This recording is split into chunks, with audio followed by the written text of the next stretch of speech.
Good morning and good afternoon. This is Nader Fatih with Kiana. I wanted to thank all of you for attending us this morning for a very important topic, which has to do with how do you basically gap the physical security in your physical environment.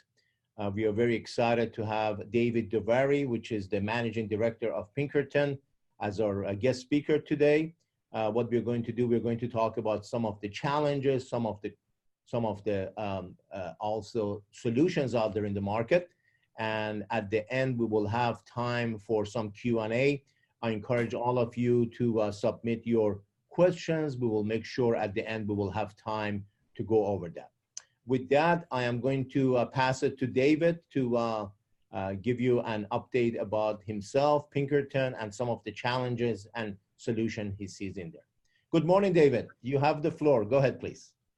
Good morning and good afternoon to the audience. Thank you for, Nader, thank you for allowing me to join this webinar. I appreciate you guys including us on this. Obviously, again, I'm the Managing Director for Pinkerton. I cover Northwestern Canada for Pinkerton. Pinkerton is a comprehensive risk management company. We provide global end-to-end solutions for your enterprise or your organization. Let me just maneuver through the screens here. So one of the things that Pinkerton focuses on is we make it relevant to the client by providing total risk perspective. And I know that we don't have kind of all day to go because this conversation could go into various different factors. So I'll keep it point. We can always reach back at the end of the webinar for questions, or you can send your questions directly to me.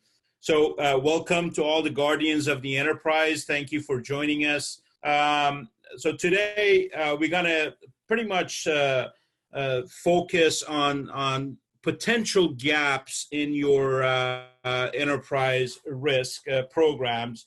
And to effectively manage risk in your organization, you will need a proper blend of strategic framework, situational awareness, and tactical programs.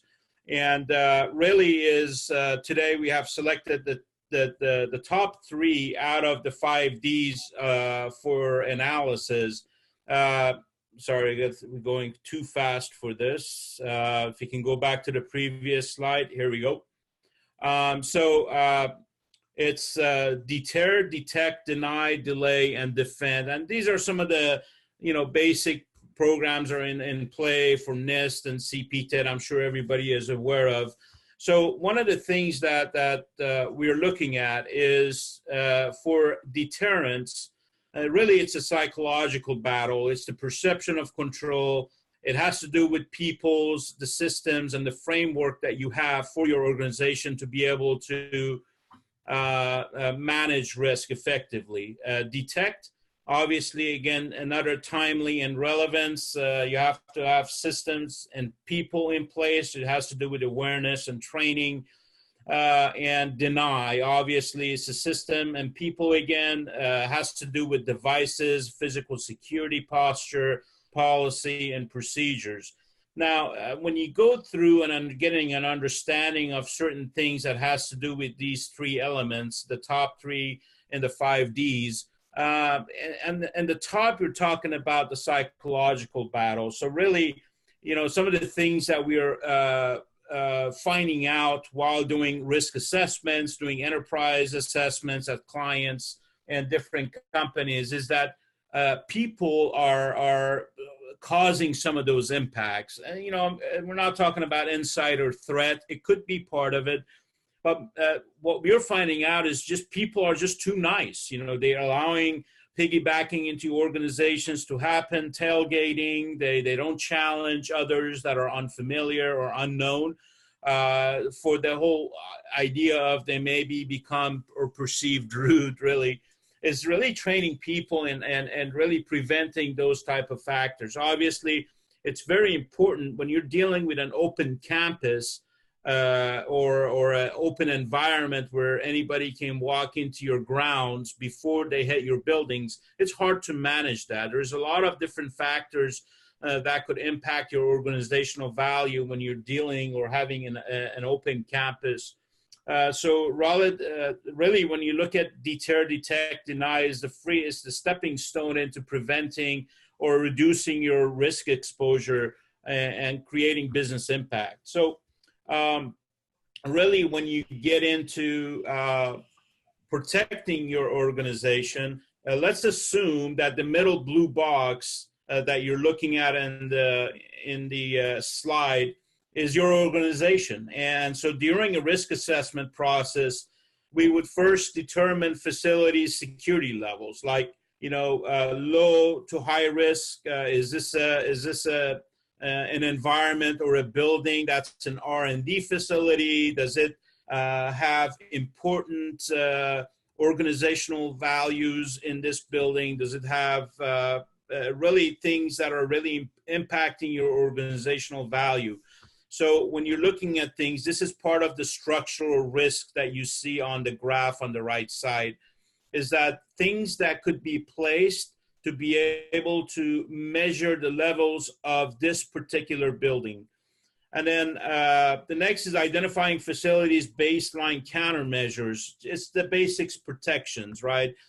How well your countermeasures will react to things that could involve your structural risk, things that are impacting any business. And then identifying and assessing other risk impacting the organizational variables. So variable risk are things that happen that you're not really fully aware of, things that you get ready for, but you don't know when they will happen. It could be natural disasters. It could be anything. It could be a physical risk. It could be an active aggressor that comes and may not even have anything to do with your building, but they just happen to be in the area. And so when you're considering both structural and variable risk that impacts your 5Ds, usually the gaps that show up in these areas, it has to do with, again, with people, with technology, with systems. So really, it's determining the necessary countermeasures for the entire risk landscape. And really, when you get into this, you're talking about implementing protective measures and understanding your risk tolerance. How resilient is your programs, how you react to certain situations, and how's your enterprise gonna observe that risk. And really, based on those measures, you put certain programs together. Now, at Pinkerton, we use a 6-step process to kind of goes over your risk profile assessment. We apply Pinkerton risk crime index data. We do a risk assessment. We do a threat analysis. And once we get through the business impact, then we decide, okay, so what is a good, perfect solution or design for your organization? We help you plan it. We help you identify gaps and then put necessary countermeasures to deal with those variable risks or gaps per se. And then obviously we continue to monitor and benchmark certain scenarios and to make sure that those programs will be effective in a case of a risk situation. In the slide, you can see our 6-step process. You can see our Pinkerton risk wheel and Pinkerton risk index, crime index. At times you can blend in your internal data to be able to come up with your total risk perspective. And again, so it's a very short amount of time, but I'll try to explain this as fast as I can, and then we will have time to explore these in more details. So really, when you're looking at a comprehensive risk management model, we apply the applied risk science and risk index. We obviously use a 6-step process to create a risk profile and do a risk assessment for your organization. We apply the threat times probability times business impact. That equates what risk is for your organization. And then we provide end-to-end solutions for enterprise and security design. When it comes to the risk, sorry, going too fast here. When it comes to the risk wheel, Pinkerton risk wheel, trying to get that slide for you here. So if you look at this, at Pinkerton, we look at risk wheel as basically all the factors that impact your organizational value. We lay them on a risk wheel. It divides into 4 quadrants. That's your entire risk landscape per se. And we believe that the risk wheel is interconnected. So obviously within each quadrant, there's nodes that impacts your operation, your business continuity, if it's market and economic or technology. So if you are over-focused in one area of risk, you're usually creating vulnerabilities in other areas. So when we look at Pinkerton, when we look at the entire comprehensive approach to risk, we look at your entire landscape and try to mitigate and create programs for prevention. We get you prepared for things that could happen, for things that could happen in your organization. We will have a response plan and recovery. And really, this is designed to get you back up and running as fast as you can if you encounter any type of risk for your organization. When you go to really looking at the different parts of the risk, as you know, we can create strategy and create local implementation at a global scale. We are a comprehensive risk management solution, and we can provide, all of the services that you can find on Pinkerton.com. But we really help the clients to come up with strategic objectives with tactical implementations globally. And really, when you go back into understanding the 5 Ds for analysis, some of the things that come in mind is either people or systems. And really in the systems area, obviously a lot of companies have different programs, different systems to countermeasure with the deter, detect, and deny. Really, when it comes to denying, you're really relying on your systems to be able to detect certain things that could be happening in your organization. I think one of the things that Nader and his company has been working on is a solution that goes beyond what you have experienced so far. And I think it's a breakthrough in the technology. And I allow Nader to take over from here to talk more about how you can integrate his system into your current physical security systems to be able to detect certain situations in your organization. Thank you, Nader. Thank you, David. Let me take the control back here to myself. So I will go ahead and run it. Excellent. Thank you so much again for that insightful information. We really appreciate it. Quickly, again, I'm Nader Fathi. I am one of the founders and CEO of Kiana. Kiana, we are a 6.5-year-old company, and really our focus is around the data that we see and how do we make this data available for physical security. So let me see if my slides are moving here. Excellent. Okay. So Kiana, really, we are a software company. What we do, we are really good at is 2 things. Number one is being able to detect all the devices. And this is mostly mobile devices. We see all the Android as well as all the iOS devices. And we have shown that we can do with Wi-Fi down to 2-meter accuracy, which is one of the best in the market. Not only we do this with Wi-Fi and Bluetooth, we have also now working with Responder Labs and the 5G lab to do the same thing with 5G, which is a next generation cell signals, as well as we augment this information with images from cameras. And we will talk more about this. Company have won a variety of awards, and we are very excited to be a portfolio company of Department of Homeland Security. We work with their science and technology. All right. So when we talk to companies and they own campuses and corporate buildings, these are the things that always comes to mind. They always tell us that, hey, we want to be able to alert presence of an authorized person in and around of the facility. Some of you may recall the shooting at YouTube last year. We had shootings at Walmart as well as UPS buildings and so on and so forth. So this is a major issue. How do I safeguard my visitors and my employees, and how do I keep the unwanted outside the building, right? Then the other one, in the case of emergency, they want to be able to find their designated key employees. So who are they? People who know CPR, there are people who know, they're firefighters and so on and so forth. So how do I find those in my huge building? And then how do I use technology for search and rescue? And then what we hear more and more is that companies say, hey, we have spent a lot of money on the infrastructure. And I will talk more about infrastructure in my few slides, but hey, we have the cameras, we have the access control, we have the gates. And how do I use the existing infrastructure instead of spending more money on cameras and so on and so forth? So those are some of the requirements that we hear. Okay, so what we have put together here is really a history of what we call what is happening to physical security going forward. So really the goal is how do we go from forensic all the way to preemptive and holistic view, right?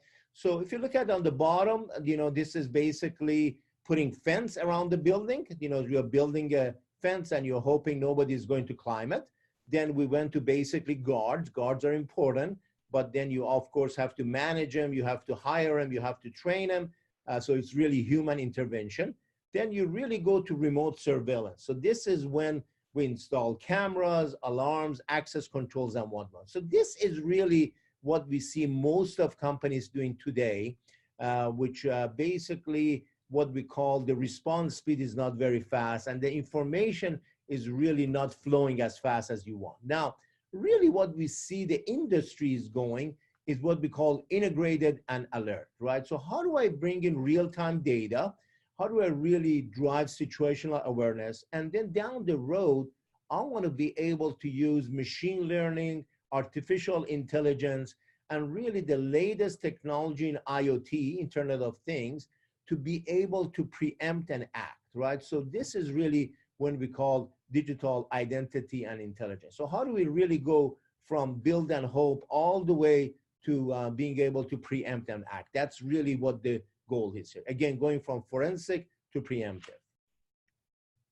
So with that, let me talk about our technology. So we have coined this term called IOPSec, which is Internet of Persons for Security. You're probably familiar with IoT, which is Internet of Things. We're really interested to look at the behavior of the people in a corporate campus, right?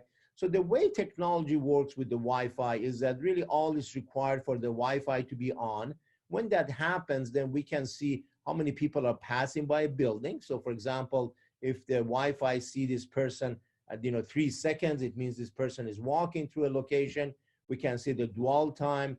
This person spending 25 minutes, this one 50 minutes. We can see new versus repeat. We can even see loyalty. So this person may love the coffee shop in the corporate campus and he's there twice a day, right? So again, by looking at those devices, you can tell a lot about the behavior of the people we have in the location. Now, how do we do this is that we use the existing infrastructure. So you see some of the Wi-Fi manufacturers that we're working with. This is the top 80 business enterprise Wi-Fi manufacturers that we have integrated with. And also we now see next generation light bulbs, these LED light bulbs, which have Bluetooth and Wi-Fi chips in there. So again, this makes it a very nice grid to be able to see what's happening inside the building. And last but not least is another example of a lamp pole, which has again Wi-Fi, Bluetooth, and even solar panel on the top. So what I'm trying to show here is that these are type of the sensors that we can collect data from and be able to provide some intelligence into what is happening in the corporate campus. So how does the technology work? All the Wi-Fi access points are basically trying to send their signals to the Wi-Fi AP. That data is collected in a gateway, and that data is pushed to our cloud, and then we can basically provide you with a dashboard or an API which you can integrate with your existing systems. We also provide what we call guest Wi-Fi or social Wi-Fi, where allow you to have your key employees to log in. So not only you know their devices, but you know where they are. Of course, this part here is opt-in. Kiana, over time, we have seen over 500 million unique devices in our database. So again, the system is very scalable. And as I mentioned earlier on, we are augmenting this same solution with pictures from optical sensors, also cameras. We basically bring in data from their video management system into our system. We also integrate with people counting cameras, such as one from Axis. And then last but not least, as you all know, 5G in the US will be available next year. So we're working right now with Verizon and first responders to also bring in that system, that data into our system as well. So what is unique here? So we do two things, which is part of our portfolio of patents that we have, which is very unique to us. Number one is that we see all the Wi-Fi devices without any logging in. This is both iOS and Android. So basically we are sniffing for the Wi-Fi devices and we can see the MAC ID, which is unique identification of those devices. This is pretty unique to us. The second thing we do, we integrate that same information, that digital cookie crumb, with pictures from cameras. So for example, this picture, if there is somebody that we don't know who this person is, but if she has a mobile device with her, if she shows up in front of a camera, we can say, aha, this must be the same person because carrying the same mobile device with them. So we basically fuse that two data together. Again, this is part of the patent portfolio that we have. So here is an example of a campus. So what you see on the left-hand side, we can see a real-time heat map. We can see where the traffic is. By the way, one thing that corporate campuses are telling us is that what they call the, basically that 50% of the corporate campuses are not utilized. So this technology tells you, hey, what are the most popular area and where the people are. This red dot happened to have 1,400 people at this location. But what you see on the right-hand side, in real time, we can see three things. Number one, we can see visitors because we have never seen those devices before. We know employees. How do we know employees? Two-way, either they log in into the system or looking at patterns, we can say, wow, this person has been there for the last week from 8 a.m. to 5 p.m. every day. So this must be an employee. So again, we're doing pattern recognition and equipment. How do you know equipment? Because they're not moving. They're fixed in a location. And we can see this in real time, again, looking at those devices in there. So here is an example of why integrating this information with camera and with the video management system is so important. This actually was last year. There was a robbery at the casino. As you can tell, people, they showed up with guns and masks, and unfortunately, your cameras really fail. The security cameras are useless here. But guess what? If they have a device in their pocket, we can go back in time, say, do we have a picture of anybody with the same device with them, right? So cameras fail for a variety of reasons, angle, light, fog, mask, and cameras are really after the fact monitoring, right? They're not really real time. Somebody needs to look at this data after the fact and to see what's going on there. Furthermore, both New York and San Francisco, there's a lot of push to ban face recognition for a variety of reasons. The big one is that they say it's only 60% accurate and more testing needs to be done. So this is pretty recent. San Francisco banned the use of facial recognition in May, and New York, this is brand new in October. They said you cannot use this in home and businesses. So what I would like to do at this moment is actually ask my colleague, Sebastian, to come and show you a live demo. So I am going to pass it on to Sebastian here. Hi, thanks, Nader. As Nader described, the entire purpose is that we can integrate the information from your existing systems and do something that's meaningful with it. And what's meaningful is getting somebody to do this in real time. What we built is an application. In this case, this is an application that was built for corporate users, but also being used now by Homeland Security for borders and things. And this is an example of how it would be used in a space like an airport or other campus environments. First of all, we actually get a real-time view of people moving around. You can color code them based on different status or different features that those people have, but also look at the sensors themselves. filtering on the sensors like a camera, Wi-Fi, or an access control system. As you log into this, you can actually click on the individuals and see who those devices are, what those devices are, I should say. You don't know who unless you have information about the individual themselves, but you can see how they move around the space. And you can go back and forth in time to understand what they were doing in that at that point in time. In this particular case, it could have been, did somebody leave their bag at one end of the terminal or not? And where there are cameras, you can now click on those cameras to see what's happening in that space. You can look at this as a terminal, obviously, but you can actually imagine this as a school campus as well. And people are moving through that space, and you can say, okay, that's the person that I was interested in. And now you can do some reaction. But then again, there's an operations element to this too. You can look at where your guards are, your IT people who have knowledge of CPR, people who are fire marshals. You can look at all those critical class of people and find them, locate them, and zoom in on the individuals you're interested in. This is just another example of how knowing where people are allows you to do something that's more proactive rather than reactive. In the case of looking for people based on security, you can create zones around these spaces that are virtual and create rules around those zones that allow you to identify individuals that break those rules. And it could be as simple as crossing a barrier or dwelling in a space or being too close to an ATM machine without ever walking up to it. And then you can assign an individual in your security team to then go direct it to that individual. And those people themselves can then add information, whether in multimedia format, right? It could be a video, it could be a picture, it could be text, and then they can share that, and that becomes part of the record of the actions that were taken at that point in time. So now you have a way to go back in time and look at what went on with that guard and that request.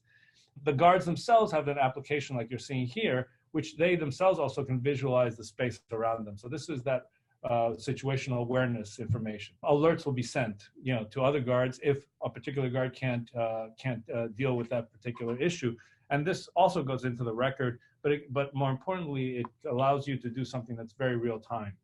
And then finally, you can actually then use this as a system to communicate among teams on the ground. It isn't just doing an air traffic control view of your security and operations teams. Now the teams themselves can integrate and have more of an awareness of what other teams are experiencing, and then share details, data, and actions that are necessary. The other aspect of this isn't just for security, it's also an operations aspect where you can actually have the teams themselves react to things in their environment, right? I mean, things, in a particular space, it could be, the bathrooms need cleaning, or there's a delivery truck in the back, we need some help, or, there's it's dark and there's some folks at the end of the parking lot. So in the end, what we're really trying to do is show you how we can add a layer of intelligence to the existing infrastructure that you have today without having to go and deploy hardware. In many ways, this is the next step in turning a campus into a smart campus, a building into a smart building, and maintain control over your environment. Thank you so much, Sebastian, for that good overview. We really appreciate it. So let me go back to my slides. Let me share my screen again. Excellent. So again, Sebastian showed this example of how we can see these devices moving through this location and how that could be easily integrated with the video management system and go back and forth in time, and being able to not only watch what our staff doing in the location, but able to do a situational awareness and look for a person of interest here. All right, the other thing which is very important is alerts. So one of the things that the system offers is what we call geofencing, which is basically sensing an alert. For example, we can create a zone, and if somebody shows up in an area, actually, this is a real life example with my system. When I show up in our office in Plug and Play, it says, Nader is in here. He knows my device ID. And if you click on it, you can see exactly where I am. And this is, again, very important to be able to protect not only property, but people and assets in a system. All right. The other thing that I want to talk about, which is extremely important to us, is data privacy. So we take data privacy extremely seriously. We have been working with Europe and in Germany and France and now Switzerland for the last 4 years.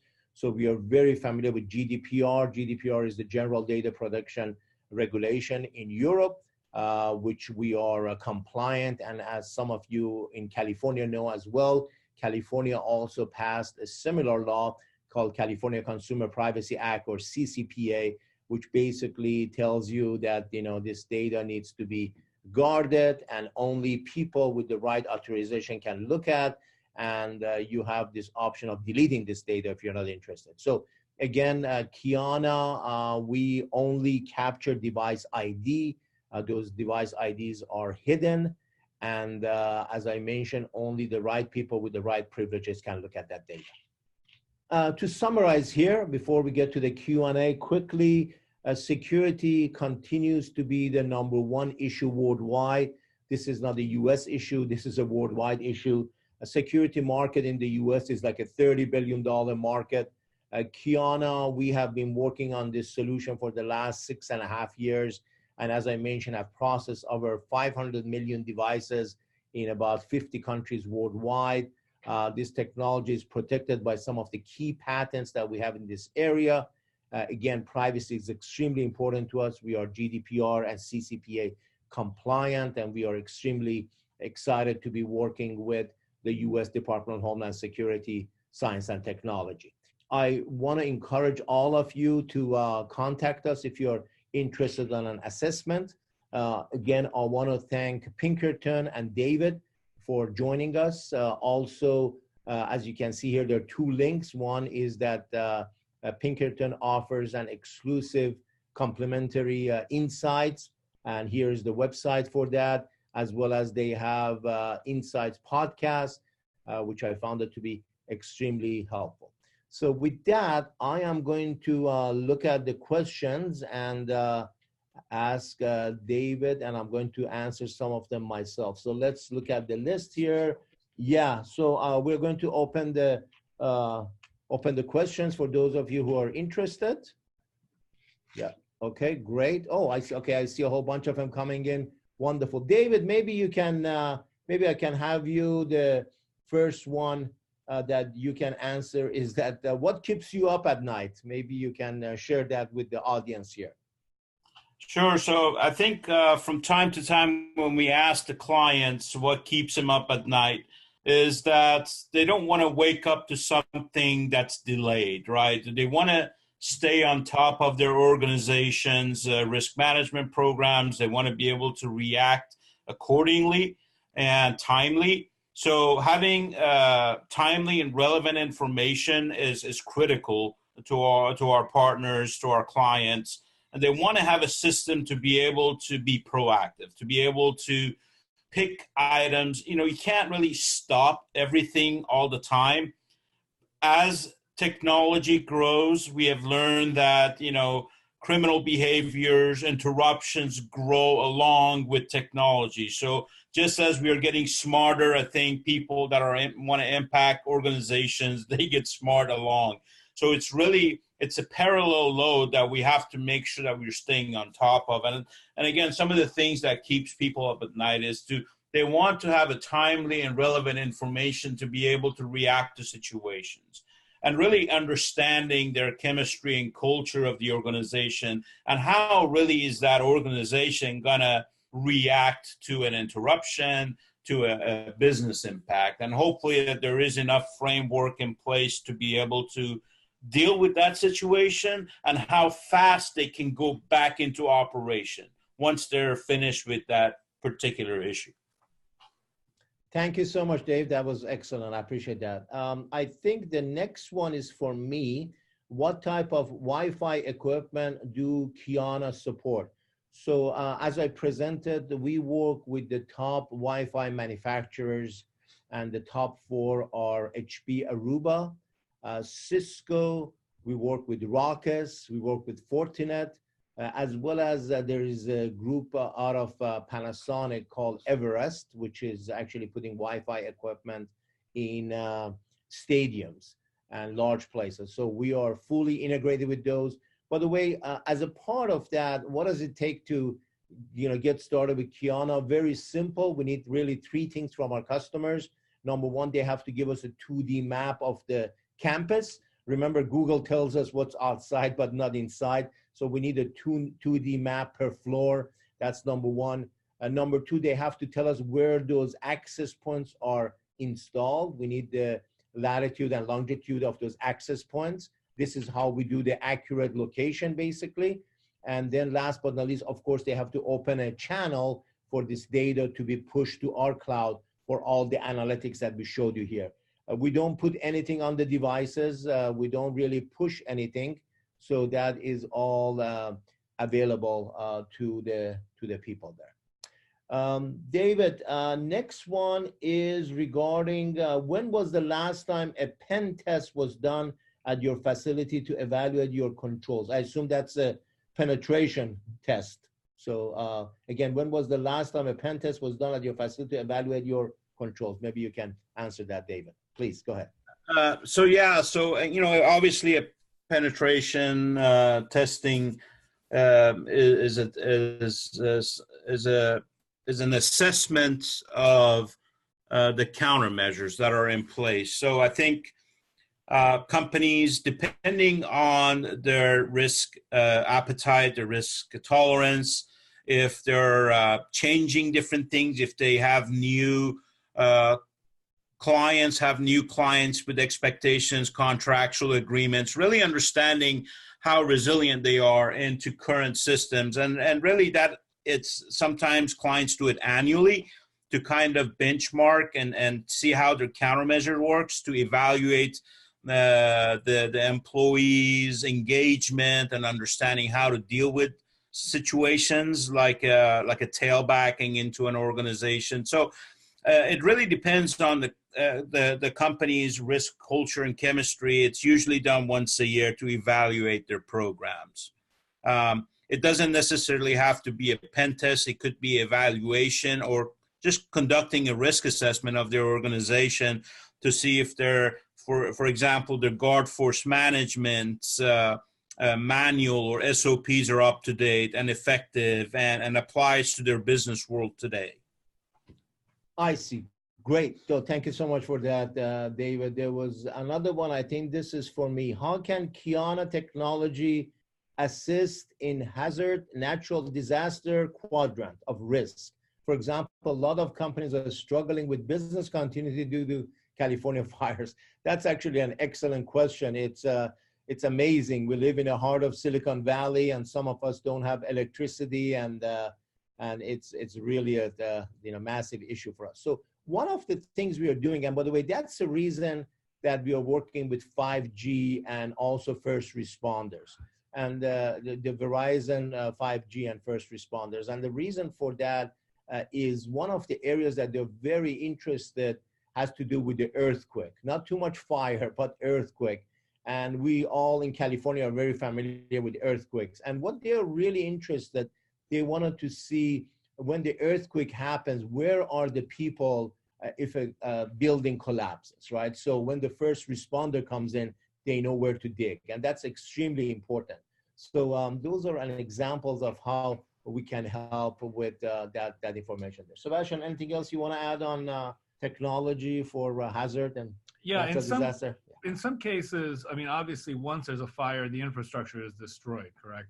But one of the things that companies like Verizon, using equipment from Ericsson, is that they can quickly deploy, battery-powered or portable grid systems so that they can quickly give communications. First of all, for first responders to work together, and eventually in the second phase for the community who's returning, right, to be able to have some form of communications. In both those cases, we're looking at how do you support those individuals and those teams to manage their knowledge of where they all are. And the other aspect of this is that the data that you had at the last moment before the infrastructure disappeared, where were those people, so that at least you can go back and direct your search, rescue, and other services to the areas that where those individuals were last seen. So for those sorts of things, it becomes more forensic than real time, obviously. But then afterwards, when they bring in the system, then you can provide, because again, after a disaster like a fire, you'll have a lot of dangerous zones, not just because of the fire, but because of what's left after the fire. So being able to make sure that you can at least create zones of protection around that and know when people are going into those spaces. Maybe it's homeowners, but it could also be for looting in some cases, unfortunately. So knowing that makes it easier for the first responders to at least control the space afterwards. Hopefully that answered the question. Yeah, I can add to this. So when you're talking about timely and relevant information, so if you have a system in the GSOC or SOC, Central Operations Center, that monitors various locations globally, and again, this system will work with understanding who's on site during a natural disaster and the evacuation procedures. Like, you got to have a tally of who's in your facility. How many peoples are in the mall? How many people that have an active? And again, not everybody has a cell phone or a device that can be captured by Wi-Fi or Bluetooth or 5G or other electronics.